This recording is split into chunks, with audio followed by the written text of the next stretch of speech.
Boa noite, boa noite. Boa noite, bem-vindos ao Cívico. Obrigado pela presença de vocês aqui essa noite. Nós somos um hub de impacto social, com iniciativas que geram impacto cívico-social para a sociedade, para tentar trazer um Brasil melhor e desenvolver projetos de propósito. É isso que a gente faz aqui dentro. Vocês são todos muito bem-vindos ao espaço. É bom ver a casa cheia. Queria agradecer a presença do Ed René, nosso amigo, nosso conselheiro. E tem uma história que o Ed não sabe. Um dia eu estava numa mesa muito eclética no almoço, e olharam para mim e perguntaram: vem cá, Ricardo, eu tenho uma pergunta. Por que você tem um pastor no teu conselho? E a resposta para isso foi, eu pensei, uma mesa eclética, eu falei, o que eu falo, né? E eu falei o que veio no coração. A gente precisa de alguém no conselho que nos tire do eu e nos leve ao nós. E ser cívico é nos levar ao nós.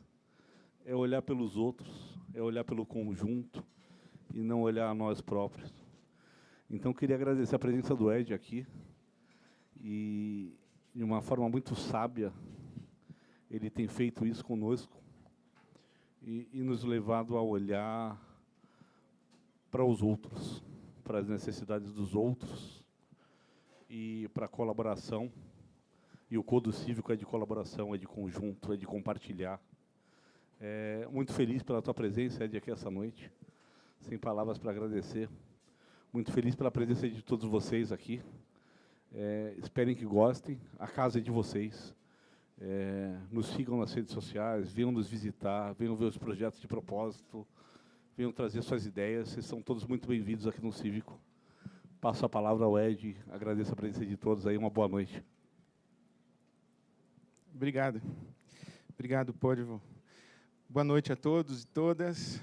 Muito obrigado pela sua presença, ter acolhido esse convite, esse nosso chamado, essa nossa convocação para uma conversa sobre espiritualidade cívica. Eu estava tão angustiado com esse momento agora que eu não sei onde foi parar meu celular, cara. Alguém pegou? Ah, está aqui do lado. Mostra que eu estou angustiado. Bom, beleza. Boa noite, então, de novo. Hoje nós estamos começando uma conversa, abrindo um espaço, abrindo um tema, para falar sobre espiritualidade cívica, para falar sobre qual é o aporte da espiritualidade para o engajamento cívico, o que é que a espiritualidade tem a ver com o engajamento cívico. E esse é o primeiro encontro. Nós queremos discutir a cidade, a cidadania, discutir política, discutir economia, discutir sociedade, discutir cultura, discutir arte, discutir ciência, discutir tecnologia, discutir o mundo contemporâneo a partir dessa ótica da espiritualidade. E queremos trazer pessoas que possam nos inspirar, criar diálogos, fazer pontes, conversar sobre os vários olhares da espiritualidade para essa realidade do nosso mundo contemporâneo.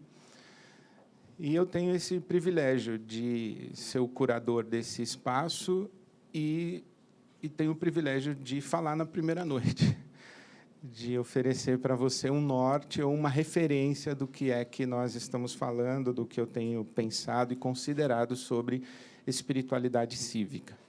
Antes, entretanto, eu queria quebrar um pouquinho o nosso protocolo e tentar saber mais ou menos com quem eu estou falando. Quem é você? Eu fui apresentado como pastor. Não sei se isso é bom, se não é, na atual conjuntura, na atual situação. Mas, glória a Deus. Então, eu queria saber, não vim do monte, vim de casa. Vim de casa. Mas eu queria saber um pouquinho quem é você, de onde você veio. Não precisa ser todo mundo, mas se você ficar à vontade, sentir à vontade para dizer o que trouxe você aqui hoje à noite, seria legal. Alguém se aventura? Quem é de igreja aí? Quem é de igreja? Ei, eu já não sei se isso é bom ou se isso é ruim também. Muito bem, então já me localizei um pouco. Tá.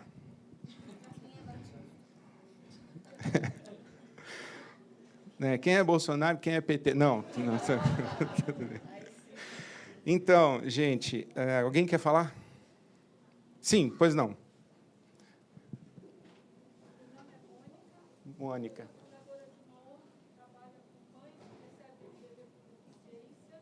Uau, muito lindo.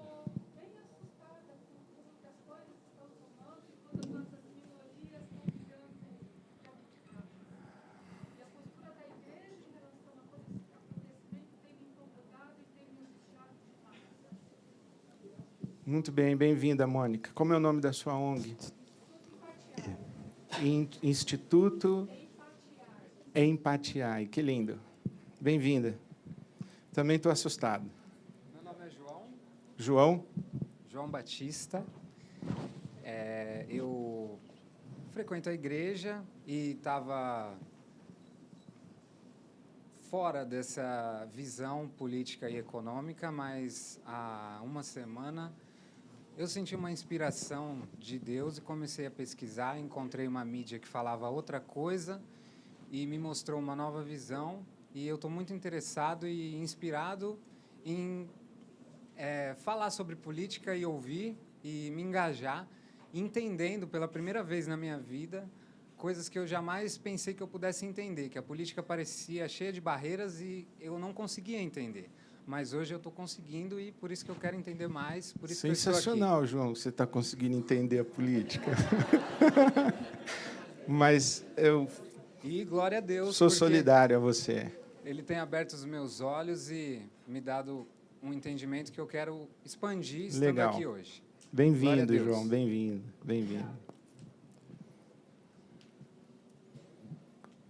Alguém mais? Uou. Então, vamos lá. Bom, do que estamos falando quando nós falamos sobre espiritualidade? Do que nós estamos falando? São várias as possibilidades. Primeiro, o mais óbvio, estamos falando de espiritualidade como o oposto de materialidade. O que não é tangível, o que não é acessível pelos sentidos físicos. A espiritualidade é aquilo que ocupa uma dimensão que você não acessa pelos seus ouvidos, pelo seu olfato, pela sua audição, pelo seu olfato. Você não vê, você não toca, mas você sabe que existe. Então, quando se fala em espiritualidade, nós estamos falando de coisas como transcendência, imaterialidade, não estamos falando de abstração, e não estamos falando de ilusão, não estamos falando de projeção, nós estamos falando de realidades não acessíveis ou não acessadas pelos sentidos físicos. Nesse aspecto também, a gente pode falar de espiritualidade como aquilo que tem a ver com o mundo dos deuses, dos espíritos, de Deus, sejam quais forem esses deuses, quais forem esses espíritos. Estamos falando de espiritualidade. Alguém pode imediatamente relacionar espiritualidade a espíritos, ou seres não encarnados, ou inteligências não corpóreas ou não encarnadas, divindades, anjos, demônios, seres ou desencarnados ou nunca encarnados. Então, quando a gente fala de espiritualidade, tem essa possibilidade de apropriação. Eu não estou definindo, tá? Eu estou dizendo onde nós estamos andando, em que campo semântico nós estamos andando quando falamos de espiritualidade. Podemos falar de espiritualidade também como uma uma dimensão do humano, a espiritualidade como um aspecto constitutivo do ser humano, assim como a gente tem corporeidade, a gente tem racionalidade, a gente tem emocionalidade, a gente tem espiritualidade. Quando a gente fala de espiritualidade nessa categoria, a espiritualidade como constitutivo do ser humano, assim como o corpo, a emoção, etc., nós estamos falando de espiritualidade sem nenhuma conotação, da mesma forma que nós podemos falar de corpo sem nenhuma conotação. Corpo. Isso significa que todo ser humano tem corpo, todo ser humano tem espiritualidade. O ateu tem espiritualidade, o agnóstico tem espiritualidade, o crente tem espiritualidade, o crente islâmico tem espiritualidade, o crente judeu tem espiritualidade, as pessoas da religião afro têm espiritualidade, os evangélicos têm espiritualidade, o Dalai Lama tem espiritualidade, o Papa tem espiritualidade, o Edir Macedo tem espiritualidade, o Ném da Rocinha tem espiritualidade. Todo mundo tem espiritualidade. Então, espiritualidade como constitutivo do ser humano. Podemos falar de espiritualidade, então, se a espiritualidade é uma dimensão própria do ser humano, o que relaciona a espiritualidade? Então, há quem diga que a espiritualidade tem a ver com a nossa pessoalidade. E pessoalidade tem a ver com sentimentos, pensamentos, vontade, mas tem a ver também com consciência e autoconsciência. Então, por exemplo, eu sou e sei que sou. Você é e sabe que é. Você é e sabe que não é eu. E eu sei que sou eu e não sou você. Mas esta banqueta é e não sabe que é. Ela não tem consciência nem autoconsciência. Ela não tem sentimento, ela não tem pensamento, ela não tem vontade. Ela não vai embora daqui se estiver chato. Ela não se importará, ela não terá crise se eu não me sentar nela. Ela não vai dizer, o cara não gostou de mim, acho que tem algum defeito em mim, será que eu estou gorda? O que é? Ela não vai pensar nada disso. Será que eu sou feia? Será que eu sou magra? Não tem nada a ver, ela não vai pensar nada. Não vai ter crise à noite, não vai ter problema de conflito emocional. Ela é, mas não sabe o que é. Agora, eu sou e sei que sou. Eu tenho consciência e tenho autoconsciência. Esse lance da consciência chegou para mim de uma forma muito interessante. Eu, por exemplo, quando nasceu minha filha, eu tive uma experiência de estranhamento com a minha filha. Peguei minha filha no colo na maternidade, ela recém-nascida, e eu olhava para ela e eu não tinha conexão com a minha filha. Isso foi uma das experiências muito doloridas para mim, muito dolorosas. A mãe tem essa experiência simbiótica, né? Ela tem a maternidade, né? Mas a minha paternidade foi a primeira experiência de paternidade que eu tive, foi uma experiência de estranhamento. E aquilo me machucou, me chocou, me levou para um mundo que eu não conhecia. Mas, passados os anos, eu tive uma outra experiência com a minha filha, quando ela, com pouca idade, estava lendo O Mundo de Sofia. E me chamou no quarto dela à noite. Falou, pai, está acontecendo uma coisa estranha comigo. Eu falei, o que foi, filha? Ela falou, olha isso, pai. Levanta braço. Pá. Abaixa braço. Pá. Eu falei, e? Ela falou, pai, agora olha isso. Levanta braço. Pá. Abaixa braço. Abaixa. abaixa braço. Aí, pai, eu mando, ele não abaixa.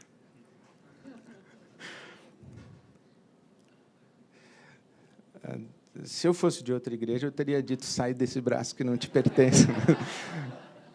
Mas, naquele momento, eu lembrei daquele dia na maternidade. E a experiência que eu tive com a minha filha naquela noite foi como se eu estivesse fazendo o parto espiritual da minha filha. E eu sentei e falei para ela que ela estava descobrindo naquele dia, naquela hora, que existe dentro dela uma voz com a qual ela conversa, que faz perguntas para ela, que questiona o que ela acredita, o que ela pensa, o que ela quer, o que ela não quer, que sugere coisas para ela, que consola, que puxa para cima, mas que também puxa para baixo, que deixa com vergonha, mas também deixa confiante. Tem uma voz dentro dela que é dela, mas não é dela. Essa voz que, quando você vai pegar uma coisa, e essa voz diz, você vai pegar isso mesmo? Eu falei, eu vou, ninguém está vendo. Mas não é seu. Mas e daí? Essa voz com quem eu converso, ela chama consciência. E dizem os místicos espirituais que é nessa voz que Deus fala. Por exemplo, Joana d'Arc, quando foi martirizada, o seu inquisidor disse, você não ouviu Deus, você ouviu a sua consciência. E ela falou, então. É aí que Deus fala. A espiritualidade tem a ver com isso. A espiritualidade tem a ver com essa dimensão nossa, humana, que diz para nós que existe em nós alguma coisa que é além de nós. E essa alguma coisa em nós que diz que existe algo além de nós, essa alguma coisa nos interpela. Essa alguma coisa nos acessa, essa alguma coisa parece que é autônoma a nós. Viktor Frankl é uma boa referência para nós. Ele é o precursor da logoterapia, e ele esteve preso num campo de concentração e desenvolveu toda a sua teoria dentro do campo de concentração. O Viktor Frankl diz que a consciência é o umbigo da alma. É que, assim como o nosso umbigo diz que, biologicamente, o nosso corpo veio de outro corpo, a consciência diz que a nossa alma, ou nosso espírito, ou esse nosso eu, que não está aqui, existe um eu, Ed Renekiewicz, que não está aqui. A consciência diz que esse eu veio de outra consciência, que a minha consciência veio de outra consciência. Então, a espiritualidade tem a ver com isso. E eu quero, por enquanto, esquecer os deuses, o mundo dos deuses, os espíritos, Deus, as tradições religiosas. E quero chegar para esse lado aqui, de falar da espiritualidade como essa nossa dimensão humana, que nos é comum a todos os seres humanos, a espiritualidade como esse lugar, ou essa profundidade que nós temos e que seria a sede da nossa volição, da nossa emoção, da nossa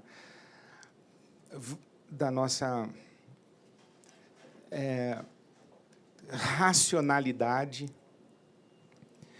mas também que seria essa dimensão da consciência e da autoconsciência. E daí eu queria sugerir 4 aportes ou 4 importâncias de falarmos de espiritualidade ou de trazermos a espiritualidade para a nossa realidade de engajamento cívico. Bom, primeiro,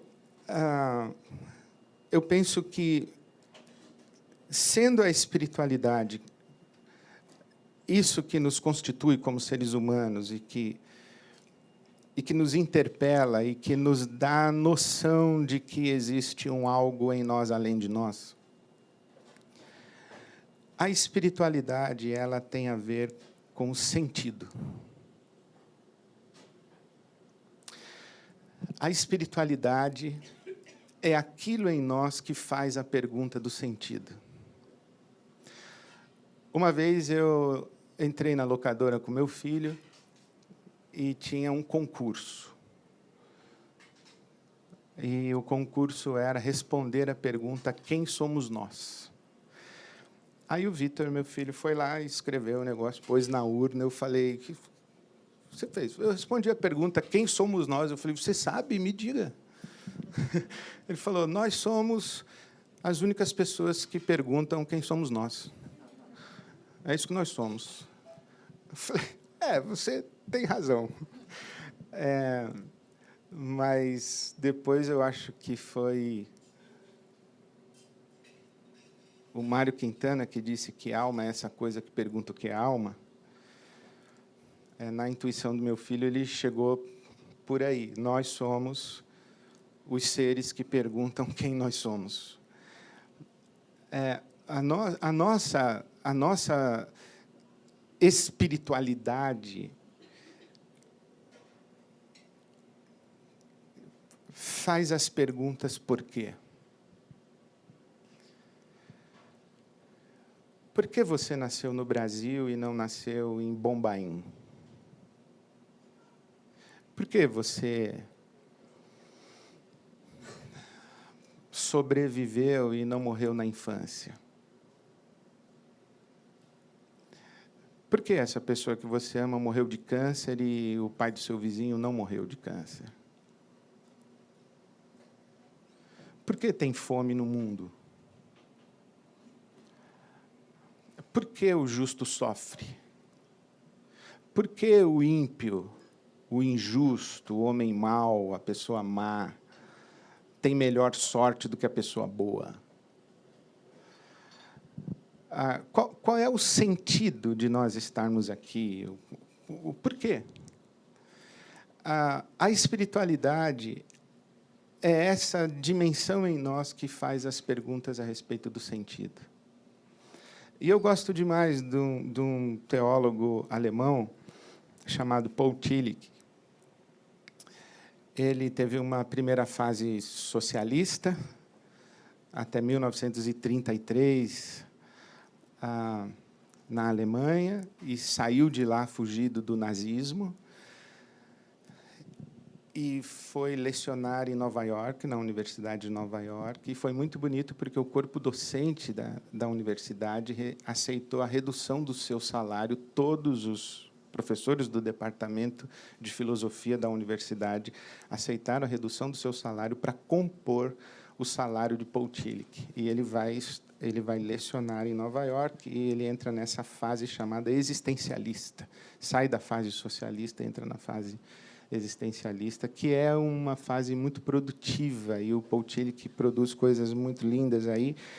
Dentre elas, ele fala que Deus não é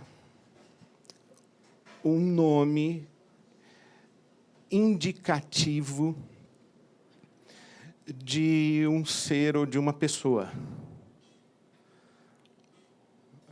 Eu comecei a ler o Paul Tillich, que foi interessante. Ele falou: Deus não é um nome, Deus é um título.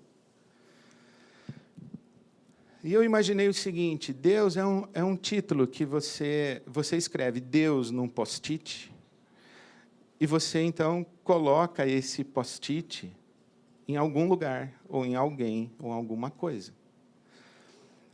Deus é o título que você dá a algo. E o Tillich diz que Deus é o título, ou, na verdade, ele fala, Deus é o nome que damos àquilo que dá sentido último à nossa existência. Deus é o nome que damos àquilo que dá sentido último à nossa existência. Então, você pega esse post-it, Deus, e coloca aqui. E você diz, é daqui que eu vou tirar sentido último para a minha existência, mas isso não é Deus. Ou isso não pode dar sentido último à sua existência. E o Tillich vai fazer um jogo muito interessante, que o que é o que dá sentido último à nossa existência? É aquilo que nos sustenta, é aquilo que sustenta o nosso ser, a nossa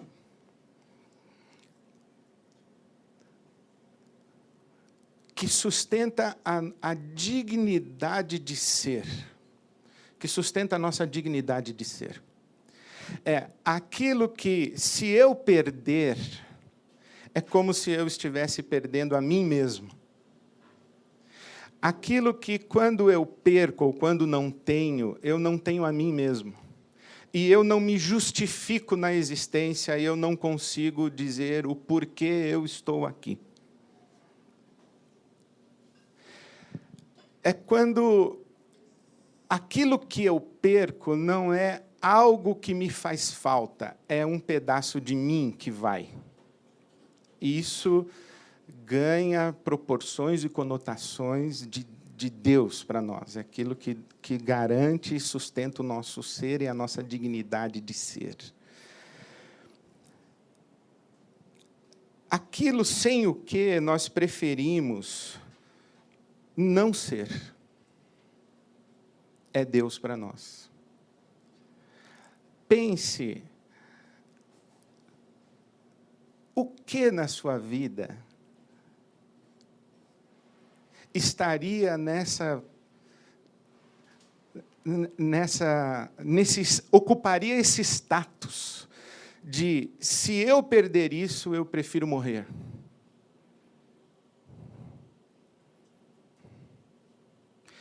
Ou, se eu perder isso, eu fico desfigurado como ser humano que sou. E eu perco a consciência de mim também. E eu não me reconheço mais. Isso dá margem para muita reflexão e para muita discussão.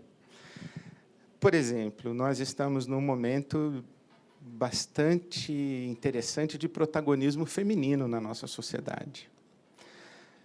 Mas houve uma época, por exemplo, na Revolução Industrial, que as mulheres trabalhavam de domingo a domingo com macacão e graxa e tamanco. E, um belo dia, uma delas olhou-se no espelho e não se viu mais. Ela não se reconheceu mais.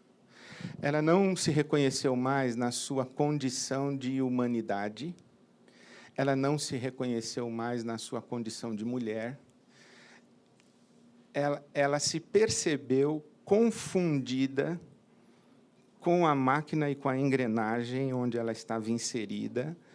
Ela percebeu que havia perdido a sustentação do ser. Deu para pegar isso? Está vendo como espiritualidade é algo que vai num lugar, antes de chegar no Deus, na divindade, a espiritualidade vai num outro lugar. essa mulher que se olha no espelho e não se reconhece na sua humanidade, não se reconhece na sua feminilidade, não se reconhece na sua identidade de ser, ela tem uma ideia de travar a engrenagem e dizer que não aceita mais fazer parte da engrenagem. E o que ela faz? Ela joga o tamanco na engrenagem e trava a engrenagem. Daí vem a nossa expressão sabotagem. Ela sabota o processo. Como? Jogando jogando tamanco e travando. Ela diz, para, eu não aceito isso. O Tillich vai dizer, isso é a espiritualidade. Olha aí a espiritualidade aparecendo, olha a espiritualidade acontecendo. Então, a espiritualidade é isso em nós que vai nos levar para a questão do sentido. E quando a espiritualidade nos leva para esse lugar do sentido, a espiritualidade também é o campo dos valores, ou do que nós chamaríamos virtudes. É no campo da espiritualidade que nós falamos sobre generosidade, solidariedade, justiça, compaixão, misericórdia, perdão, dignidade humana. Quando é que eu olho para um outro ser humano e eu não o percebo como ser humano? Quando, por exemplo, a gente faz um comentário de perceber uma ação humana que é tão grotesca, tão dantesca, é um ato de tamanha crueldade que a gente diz, isso não é um ser humano, isso é um bicho. Esse cara não é um ser humano, isso é um animal. A gente fala isso daí. Quando é que a gente reconhece que meu filho, um dia, chegou em casa aflito, angustiado, falou, pai, precisamos falar, sentamos na sala. Eu falei, o que foi, filho? Ele falou, você não sabe o que aconteceu. Eu falei, o que aconteceu? Eu estava na rua e eu vi um homem. E ele estava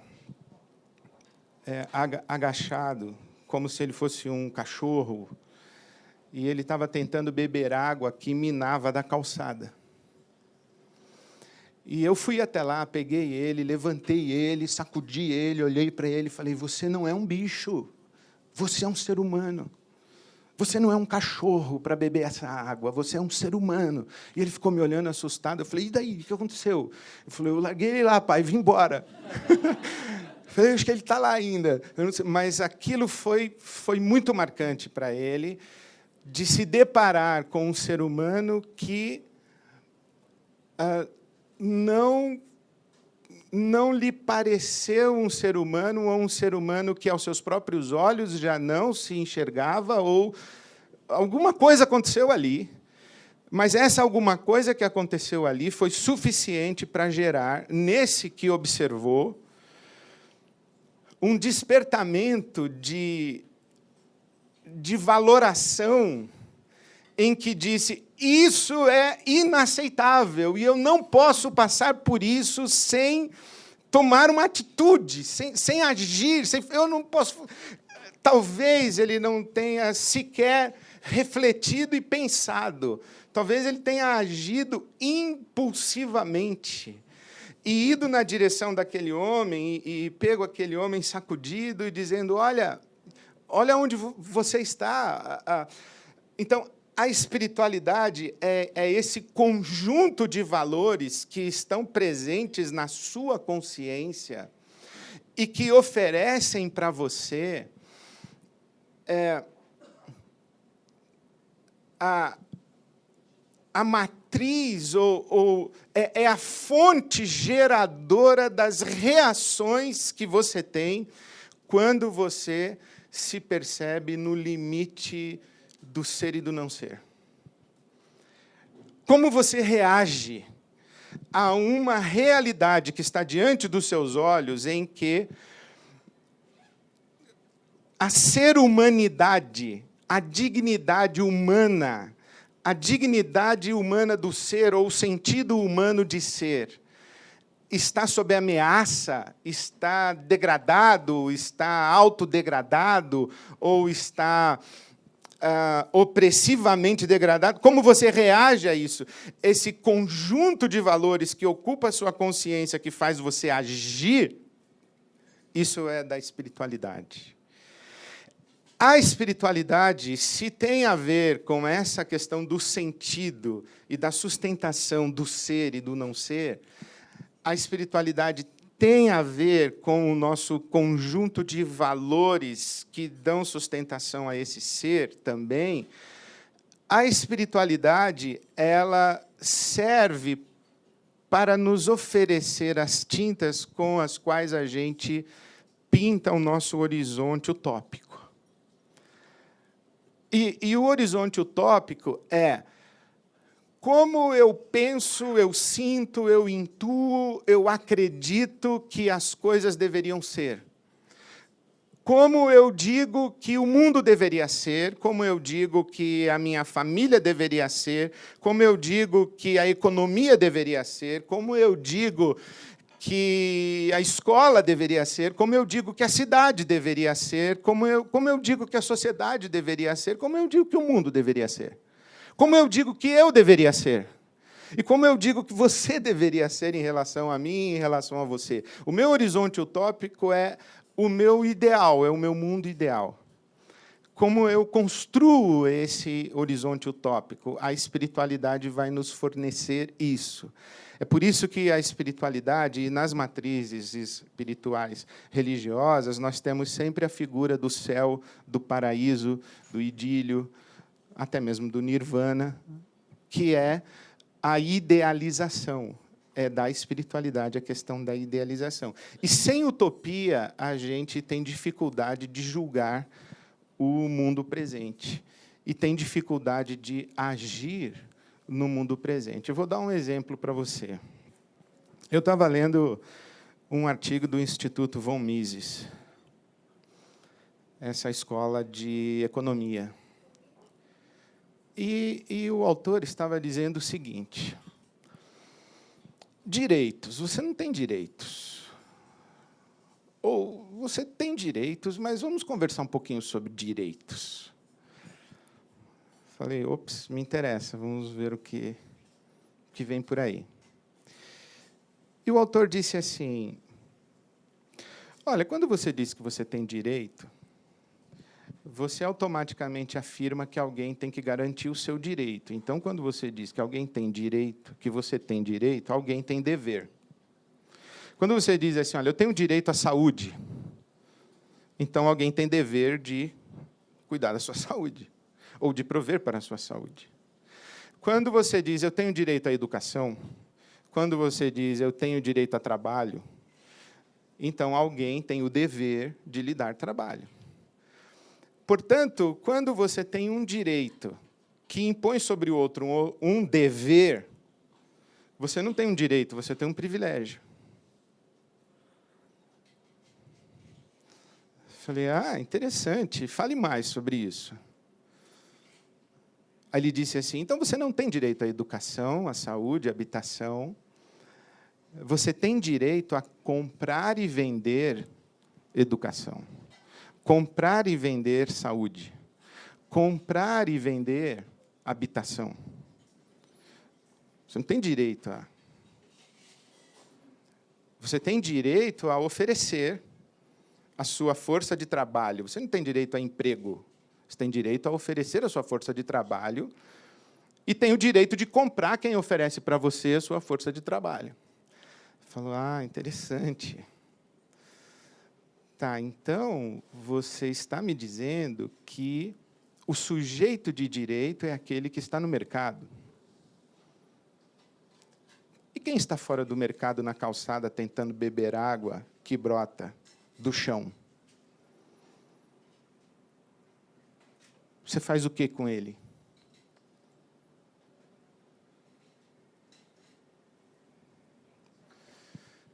É aí que entra o seu conjunto de valores, as tintas que constroem o seu horizonte utópico.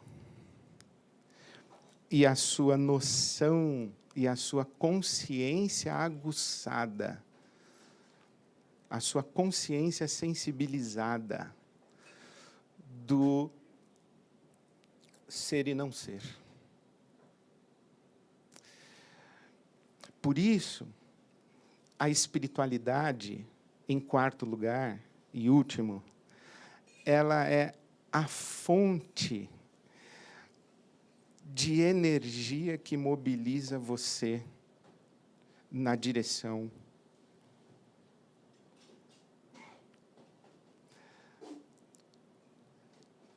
de sustentar ou cooperar para a sustentação da dignidade da vida.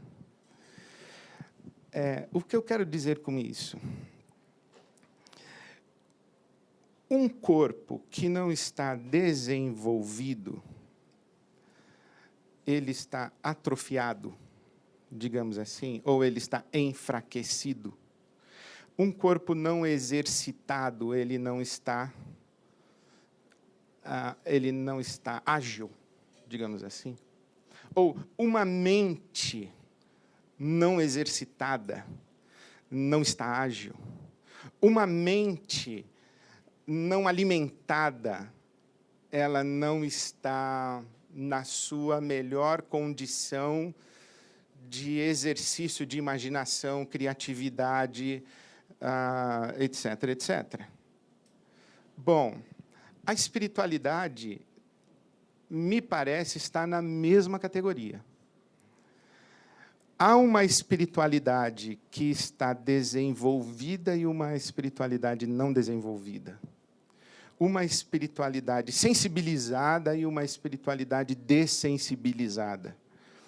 Uma espiritualidade que é capaz de perceber as ameaças do não ser ao ser, e uma espiritualidade que não é capaz. Uma espiritualidade que é capaz de se importar com o não ser que se manifesta, e uma espiritualidade que não se importa. Uma espiritualidade que sustenta na indiferença, que sustenta na passividade, ou uma espiritualidade que sustenta no egoísmo, no egocentrismo, e existe uma espiritualidade que empurra para a solidariedade, para o altruísmo. Eu quero afirmar a minha convicção de que uma espiritualidade desenvolvida, uma espiritualidade madura, ela necessariamente me coloca em movimento na direção da vida. Ela necessariamente me faz solidário, comprometido com a justiça, com a dignidade do ser humano e de todo o ser humano. Por quê? Porque se o meu espírito, digamos assim, ou se a minha espiritualidade está viva,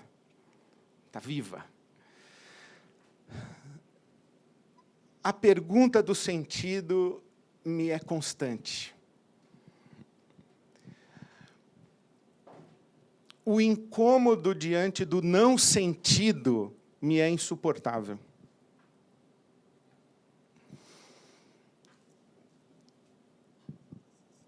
E o universo de valores e o horizonte utópico que eu construo para sustentar sentido, ou que eu encontro para me dar sentido e sustentar a vida, me coloca na direção toda vez que a vida está sob risco e ameaça.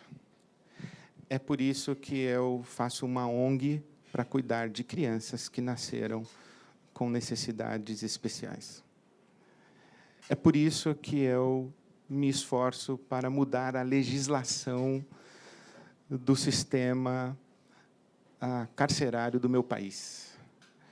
É por isso que eu não me conformo com o fato de uma criança dormir com fome sem a segurança de sua família. Porque eu vejo a vida sob risco e sob ameaça. E isso me coloca na direção da defesa da vida. E não apenas da minha. Não apenas da minha. Porque toda ação egoísta, egocêntrica e gananciosa é predatória e deletéria e, portanto, é contra a vida. É uma anti-espiritualidade, ou, se você preferir, na linguagem cristã, é uma espiritualidade luciférica ou diabólica, que conduz à morte e não conduz à vida. Bom, eu sugeri 4 aportes da espiritualidade para o engajamento cívico. A espiritualidade como a pergunta do sentido, a espiritualidade como conjunto de valores e virtudes, a espiritualidade como horizonte utópico e a espiritualidade como força de ação na proteção da vida.